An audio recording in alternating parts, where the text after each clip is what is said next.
société Somapro, société malagasy de propriété zany no mamokatra ny impec izay sponsor official ny grande braderie anty indray torak'ity izay atao amin'ny 3 amby roapolo ka hatramin'ny 7 amby roapolo mai 2024 avy zao. On parlait des sports zany dia misy vokatra vaovao be da be koa ho atolotra ny ampanjifa rehetrarehetra izay vao navokatra ny apeka zany izy io ny liquide vaisselle ray faingo ray litatra zany hoe miampy 100 mililitatra zany izy io efa natao amin'ny vidiny mirary dia mirary mihitsy sady azoana tombony eo amin'ny vidiny no sady amin'ny fampiasana anazy andavanandro zany fanasana vilia dia ao koa ny encaustique savoka izay nivokariny apeka koa vaovao daholo izay produit rehetrarehetra izay hitantsika amin'ny grande braderie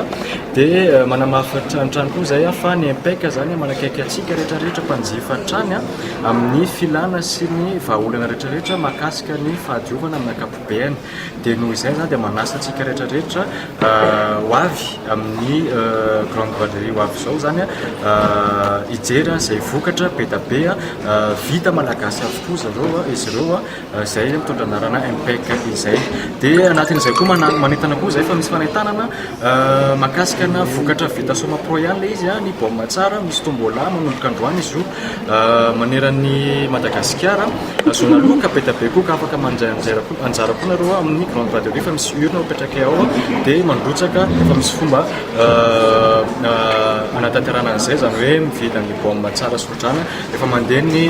publicité ny amin'ny anamanjely rehetrarehetra eny dia afaka mandray anjara koa nareo izay tonga amin'ny grande braderie ho avy zao. Hatreto aloha zany zay mbola manasongadina trany ary mitazona foana ny vita malagasy zany hoe marina fa be da be ary amin'izao koa tsy hoe avy any Eropa fotsiny ary ny produit donc hoe mitovitovy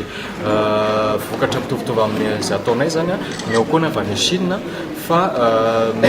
ny rinay zany ny ririnany zany mba ny vita malagasy koa hiparitaka maneran-tany. Fa ny akora ampiasainareo rehetrarehetra zany ny akora aloha zany ny ankabeaza misy ny avy any ivelany misy koa ny avy eto Madagasikara zany hoe mitambatra zany izy satria tsika malala fa misy karazana akora zany chimique surtout